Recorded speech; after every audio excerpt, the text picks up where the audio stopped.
Close your eyes. Open your mind. The year is 1692. Winter has laid its heavy hand upon New England, and the land lies hushed beneath snow and frost. The village of Salem rests at the edge of wilderness, a scatter of houses pressed against fields and forest, its people clinging to one another like ships upon a dark sea. Imagine walking through its narrow lanes in the early light of morning. The snow crunches beneath your boots, crisp and brittle, the air so sharp it stings your lungs. Your breath rises in white clouds, drifting upward into the pale winter sky. Around you, the houses stand low and wooden, plain and rough-hewn, their roofs bowed beneath the weight of snow, their chimneys sending thin streams of smoke into the stillness. Frost clings to shutters. Windows fog with the breath of those within, and icicles hang long from the eaves, glinting faintly in the pale light. Inside those houses, fires burn low. The smell of pine and oak drifts through the rooms, mingling with the faint sourness of tallow candles, with the damp scent of wool cloaks hung to dry. Families stir from their sleep, rising from straw mattresses beneath thin quilts. The rooms are cold, the air biting against bare skin, and mothers move quickly to stoke the fire. Their hands raw from labor, their faces drawn with weariness. The sound of iron pots and wooden spoons fills the silence as porridge is stirred, thick with oats when fortune allows, thin with water when hunger presses. Children huddle close, rubbing sleep from their eyes, their bellies already aching, their ears filled with the murmured words of morning prayer. Men pull on heavy boots and wool coats, stepping out into the snow to tend the animals. The barn doors groan as they are pushed open, the smell of hay and manure mingling with the sharp cold of the morning air. Water troughs are broken of their ice with the blow of an axe, the crack of frozen glass ringing across the yard. Cattle low softly. Horses stamp their hooves against the frozen ground. Chickens rustle restlessly in their straw. Each task is a fight against the cold, each moment a struggle for survival. This is a place where life is never easy. The soil is thin and stony, stubborn beneath the plough. Crops grow only with toil and prayer, and even then the yield is meager, often failing, leaving hunger gnawing at the edges of every family's table. A poor harvest can mean a winter of suffering. A lost cow, a spoiled crop, a sudden sickness can bring ruin. And in every misfortune, the people see not chance, but judgment. For the Puritans of Salem live beneath the constant gaze of God and in the constant shadow of Satan. Their faith is strict, stern, and heavy with fear. They believe that every thought, every word, every action is weighed in the balance of salvation or damnation. Each Sunday they gather in the meetinghouse, their boots stamping against the wooden floor, their cloaks drawn tight against the cold. They sit upon hard benches, the air sharp with frost, their breath steaming as the minister's voice thunders from the pulpit. His words fall heavy, speaking of sin and grace, of Christ and the devil, of the narrow path to heaven and the wide road to hell. Children sit stiff and silent, their small hands folded, their eyes wide with fear. Men bow their heads. Women murmur prayers, the sound of the minister's voice echoing against the bare wooden walls. Outside the meeting-house stands the forest, vast and dark, pressing close against the edge of the fields. Its trees tower tall and tangled, their branches clawing at the sky, their shadows stretching long across the snow. To the people of Salem, the forest is not empty, but alive with danger. Wolves prowl its depths, raiders strike from its cover, and deeper still, they believe, the devil himself walks among its shadows. Mothers warn their children never to wander too near. Fathers glance nervously toward its edge. Ministers thunder that beyond the village lies the devil's domain. The forest is fear itself, waiting, watching, pressing close. And within the village, fear grows also between neighbor and neighbor. For though they are bound together by faith, they are also divided by envy, by quarrels, by old resentments. To the east lies Salem town, tied to trade and wealth, its merchants dealing in goods carried across the ocean, its streets louder and busier, its people richer. To the west lies Salem village, poorer, lonelier, its farmers weary from labor, resentful of the town's wealth, and wary of its worldly ways. The line between them runs deep. Quarrels smolder. Families dispute land boundaries, inheritance, the rights to grazing fields. Lawsuits are whispered. Grudges are carried for years. Each slight is remembered, each insult nursed, each argument added to the pile of bitterness that waits only for a spark. And though smiles are offered in passing, though words of politeness are spoken, beneath them runs a river of envy and suspicion. The people are watchful. They are watchful of the forest, watchful of the devil, watchful of one another. For in Salem, innocence is fragile, suspicion is heavy, and the smallest misstep may bring ruin. It is a village balanced upon the edge of fear, waiting for the breath of wind that will tip it into madness.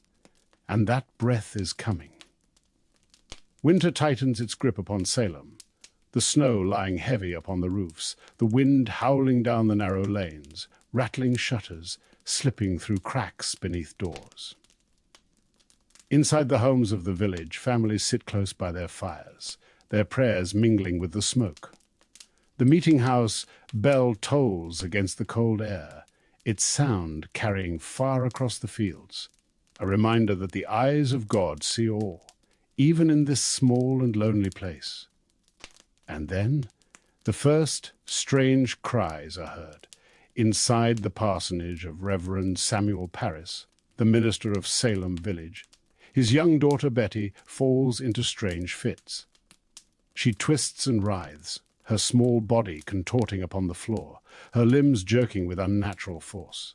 She cries out in pain, her voice piercing through the wooden walls, her eyes wide and staring at shapes unseen. Beside her, her cousin Abigail Williams begins to suffer the same afflictions. She clutches at her throat, gasping as though strangled by invisible hands. She falls stiff as a board, her limbs rigid, her body shaking with violent tremors. At times she barks like a dog. At times she mutters strange words that no one understands. At times she shrieks with such force that the neighbors hear her from the road. The household trembles. Reverend Parris himself, stern and quarrelsome, paces with fear. His prayers rise louder, his hands tremble, for he knows the meaning that Salem will place upon these afflictions. Neighbors gather outside, lanterns glowing in the snow, their breath rising pale into the night. They whisper to one another, their eyes wide, for the sounds that pour from the minister's home are like none they have ever heard. The girls' torments do not cease. Day after day their fits return. They crawl beneath furniture, their bodies jerking violently. They claim unseen hands scratch at their skin. They point at corners of the room, crying out that shadows press upon them. At night they wail in terror, disturbing the entire household, their cries echoing across the village street. Soon other girls begin to suffer the same. Anne Putnam, only 12 years old, falls to the floor with sudden spasms, her face twisted with fear. Mercy Lewis, orphaned and working as a servant, convulses with screams that speak of torment. Elizabeth Hubbard, 17, cries out that she is being pricked with invisible pins. Together, their afflictions spread like wildfire. Wherever they go, in home, in meetinghouse, in court, their fits follow. Their cries rise high and terrible, their bodies convulse, their voices accuse. The doctor is summoned, his hands steady but his face pale. He inspects the girls, listens to their cries, watches their limbs twist. He searches for fever, for injury, for ailment, but none can be found. At last, when all natural causes are exhausted, he speaks the words that fall heavy upon Salem. This is the work of witchcraft. Witchcraft. The word itself chills the air. It passes from mouth to mouth, whispered at first, then spoken aloud, then shouted in the taverns, in the meeting-house, in the streets. If witches afflict the minister's own household, then no one is safe. The devil has entered Salem. The girls, their faces pale, their eyes burning with fear, begin to name names. At first, their words come halting, trembling, whispered between fits, but soon they cry them aloud, their voices sharp, their fingers pointing. They accuse 3 women. Tituba, Reverend Paris's enslaved woman, brought from the Caribbean, foreign in skin and speech, powerless, mistrusted. Sarah Good, a beggar woman, ragged and hollow-eyed, who mutters curses when denied bread, who wanders the village with bitterness heavy upon her lips. And Sarah Osborne, old and frail, who has not walked to church in years, who disputes inheritance, who defies Puritan order with her stubbornness. The 3 are seized, dragged before the ministers. The villagers gather, their breath rising white, their eyes fixed upon the accused. Sarah Good denies. Sarah Osborne denies. But Tituba, pressed and frightened, confesses, and her confession opens the floodgates. Her words fall like sparks into dry straw. She speaks of the devil's book, thick with names. She claims she has seen black dogs and red cats, yellow birds that whisper in human speech. She tells of witches gathering in the forest, of spirits moving in the dark. She says she has signed the devil's book, and others have signed it too. The villagers murmur in terror. If there is a book, if there are names, then who among them hides their guilt? Who among their neighbors is already lost to Satan? The afflicted girls shriek and writhe at the words, their voices rising higher, their bodies convulsing as they cry out the names of more and more supposed witches. Their performances are wild, their cries piercing. If an accused person looks at them, they collapse in pain. If a hand is raised, they scream that they are struck. They clutch their throats, crying that invisible hands choke them. They show scratches upon their arms and say the spectres of their neighbors made them. The people believe. For in Salem, to accuse is to reveal, and to deny is to defy. And so the spark is lit. From the parsonage of Reverend Paris, from the voices of children, from the confession of a powerless woman, hysteria takes root in the heart of Salem. The shadow of the devil stretches across the snow, and the village begins to tremble. The whisper has become a shout. The spark has become a flame. And Salem, caught between fear and faith, begins its descent into madness. The whispers begin in the taverns. Men gather at rough-hewn tables, their mugs of thin ale in hand, their voices hushed as the fire pops in the hearth.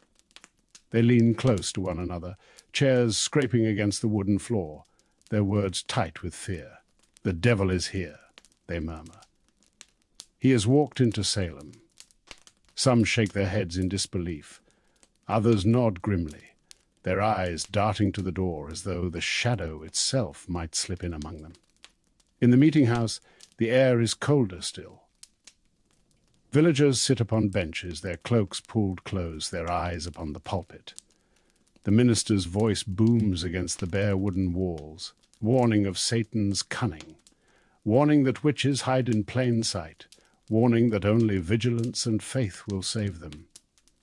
Children sit stiff and silent, their eyes wide with terror, while their mothers murmur prayers under their breath. Their fathers clutch their hats tightly in their hands. The afflicted girls sit among them, and soon their cries fill the silence. Sudden screams, fits that seize their bodies, shrieks that echo against the rafters. They point across the room, trembling, sobbing, their voices cracking as they accuse. Neighbors gasp, heads turn, and the eyes of Salem fix upon the accused. Everyday life begins to warp. A woman stirring her pot in the evening feels the gaze of her neighbors upon her. A man returning from his fields is asked too sharply how his harvest grew when others' crops failed. A child's sudden illness is whispered of as a curse, a punishment sent by unseen hands. Families recall quarrels long past. An argument at a boundary line, a harsh word spoken in anger, a mutter heard at the edge of hearing. All are now remembered as omens. The afflicted girls grow bolder. Their performances swell into theatre. They clutch their throats, they fall to the floor. They scream that claws tear at their skin. They claim to see shapes hovering above the accused, dark spectres pressing upon them. When an accused person shifts in their seat, the girls collapse in convulsions. When a hand is raised, they shriek that the hand struck them.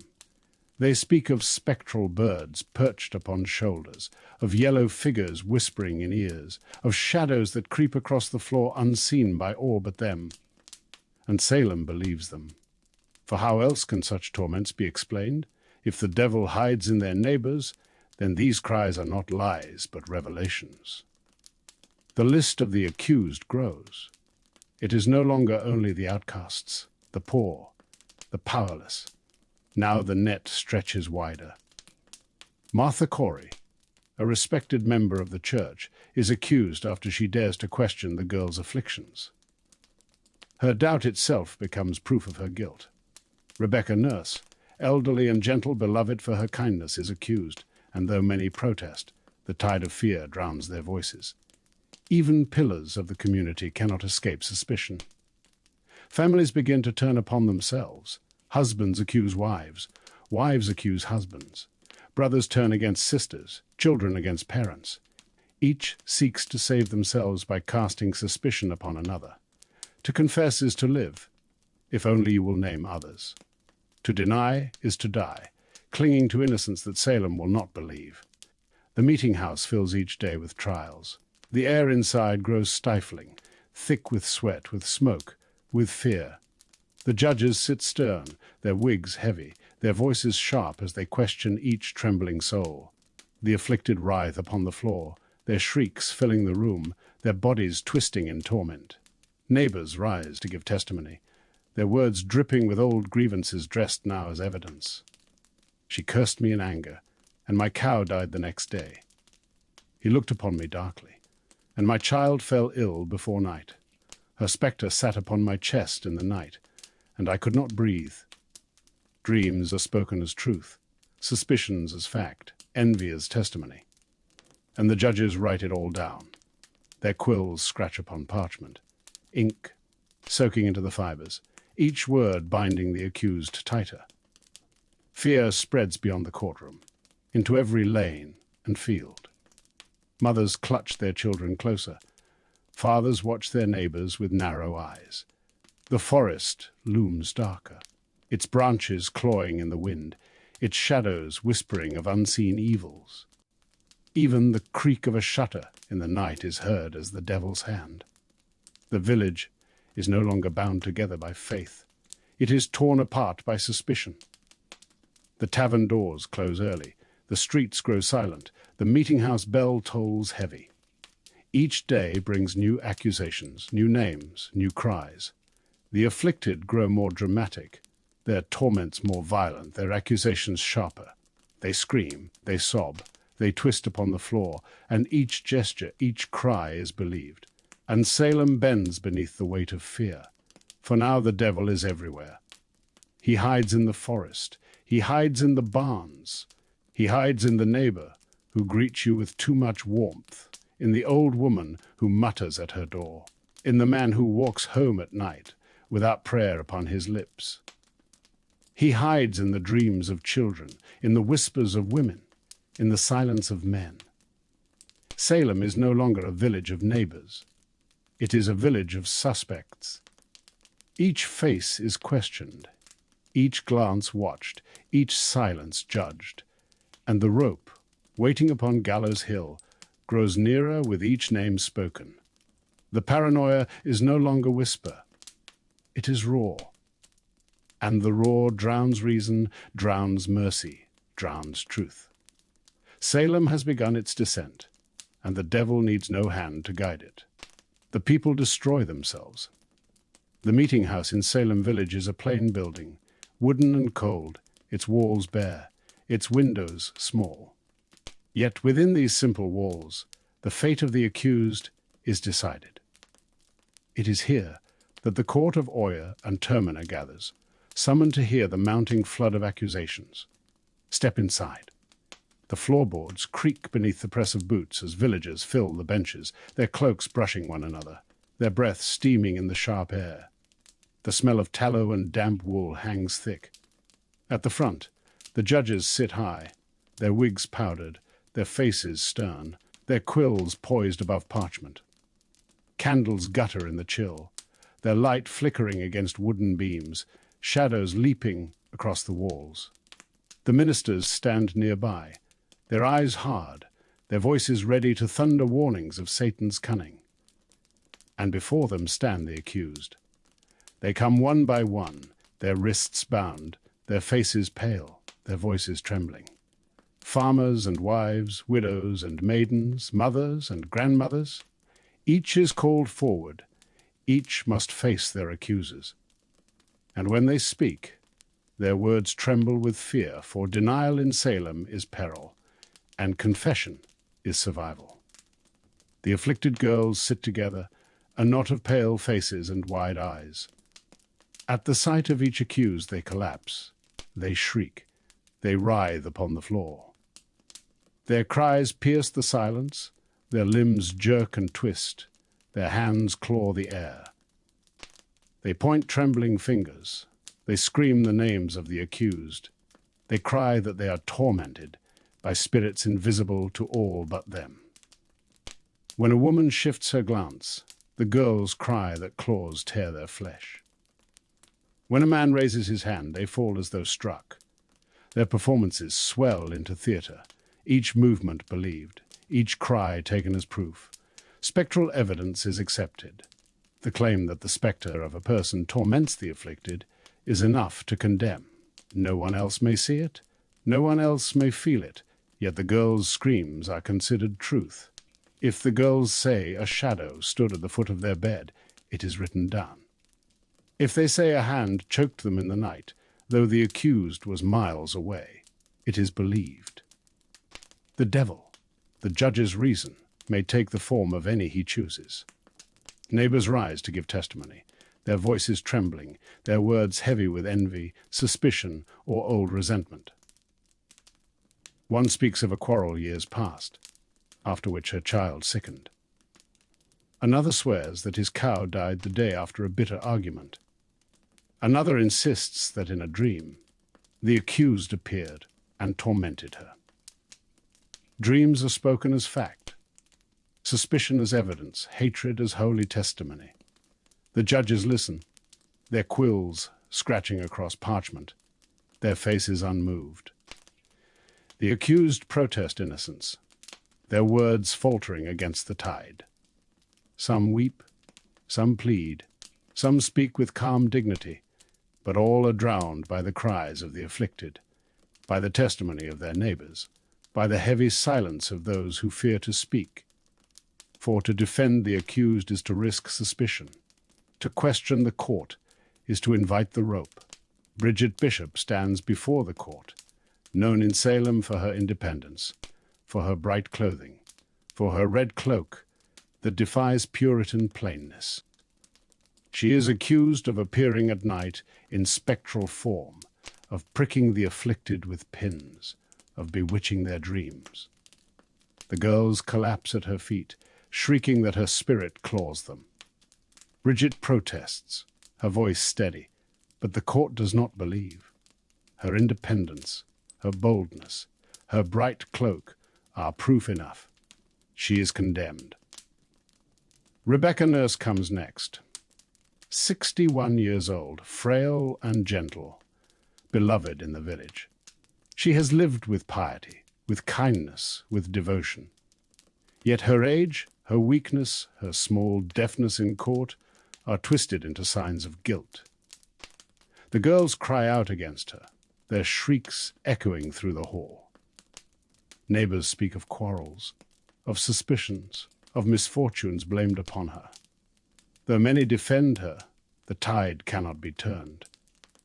Even Rebecca Nurse is condemned. Martha Corrie is accused for doubting the reality of the girl's afflictions. She speaks with reason, she questions, she scoffs, and her doubt itself becomes evidence. The afflicted collapse in her presence, their cries rising sharp, their limbs jerking violently. "See how she torments us even now," they scream. Martha denies, her voice firm, but the court does not hear. Her reason is taken as defiance, her doubt as guilt. Sarah Good, thin and ragged, stands before the court. Poverty clings to her, bitterness sharpens her tongue. She denies, she pleads, she protests her innocence. But her very state, her wandering, her muttering, her raggedness, is enough to mark her as guilty. When urged to confess, she spits her final words, "You are all wrong to hang me." Her voice echoes across the hall, her defiance remembered long after her death. And Giles Corey, old and stubborn, refuses even to speak a plea. His silence enrages the court. He is taken outside, laid upon the ground, stones heaped upon his chest. His ribs crack, his breath fails, but his voice rasps only 2 words, more weight. With each stone his strength fades, but he does not yield. He dies unbroken, his silence saving his land for his children, his death the cruelest of all. One by one, more are accused. One by one, more are condemned. The court becomes a machine, fed by fear, fueled by envy, powered by cries and whispers. Each day brings new names, new testimonies, new shrieks. The rope is prepared, the gallows wait. The jail fills with prisoners, even children, even babes still in arms. The village watches in silence. Some believe fiercely, convinced they root out Satan himself. Others tremble in doubt, but dare not speak. For in Salem, to question is to risk the same fate. And so the trials roll on, heavy and relentless, until reason itself is crushed beneath the weight of fear. The gallows rise on a stony slope at the edge of Salem, upon a place the villagers will come to call Gallows Hill. The land here is rough and uneven, its soil hard, its rocks jutting from the earth.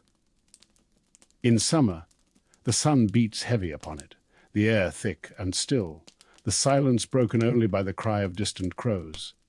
In winter, the wind whips cruel across its surface, cutting against the skin, carrying with it the sound of rope creaking against wood. It is here that the condemned are brought. The day of execution begins with the groan of carts, their wheels creaking over the stony ground.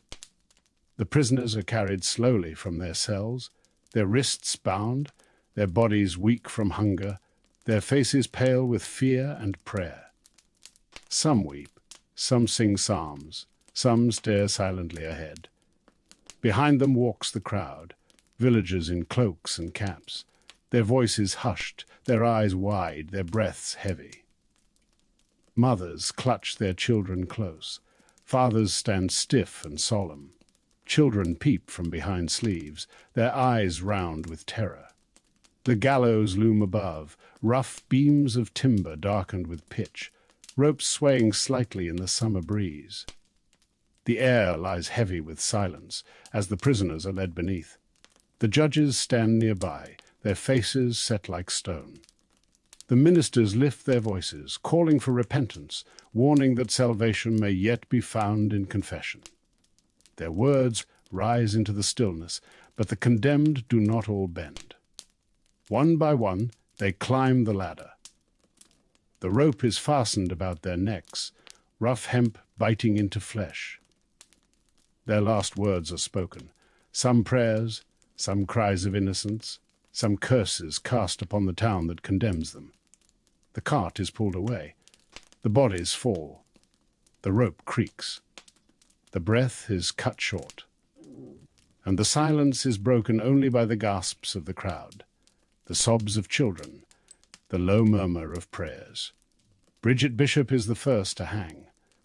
Her red cloak, her independence, her defiance mark her in the eyes of Salem. She denies to the end, her voice steady even as the rope is placed about her neck. Her body swings above the crowd, a silent warning that no one is beyond suspicion. Rebecca Nurse follows. 61 years old, frail and beloved, her kindness known to all. Yet the cries of the afflicted and the whispers of neighbors drown her reputation. She stands upon the gallows, her voice soft but unwavering as she prays. Her body falls, and the people who loved her weep openly, their hearts heavy with guilt, even as the rope sways. Sarah, good, poor and bitter, climbs the ladder with curses upon her lips. She denies, she defies, her voice sharp and unbroken. When urged to confess, she spits her final words, "You are all wrong to hang me." Her body falls, but her words linger, echoing through the crowd, remembered long after her death. Others follow. One by one, their names called, their lives ended. 14 women, 5 men, 19 in all.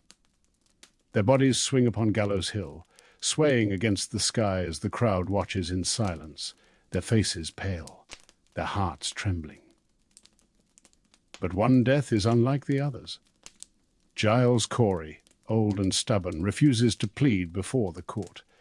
To plead guilty would condemn him. To plead innocent would still place him at the mercy of the judges. To speak at all would mean his land could be seized, his family left with nothing, and so he chooses silence. His silence enrages the court.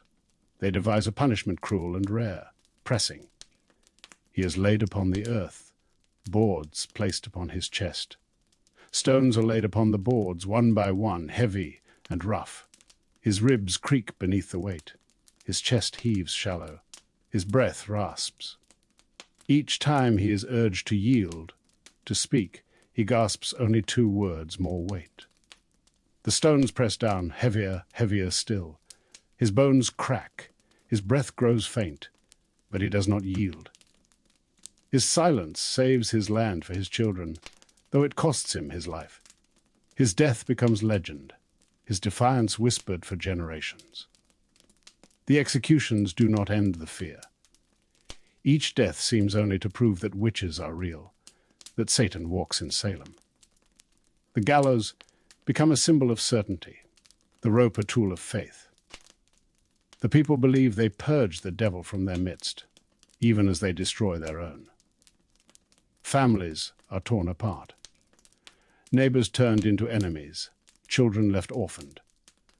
The crowd watches, silent and afraid, as the bodies sway upon Gallows Hill. When the hangings end, the air is heavy with silence. The bodies are cut down, buried without honor in shallow, unmarked graves. Families weep in secret, for to mourn too openly is to risk suspicion. The hill lies quiet, its soil soaked with memory, its stones heavy with the weight of death. The people walk away in silence, their footsteps crunching upon the earth, their voices hushed, their hearts trembling. But Salem does not forget, for the hill remains.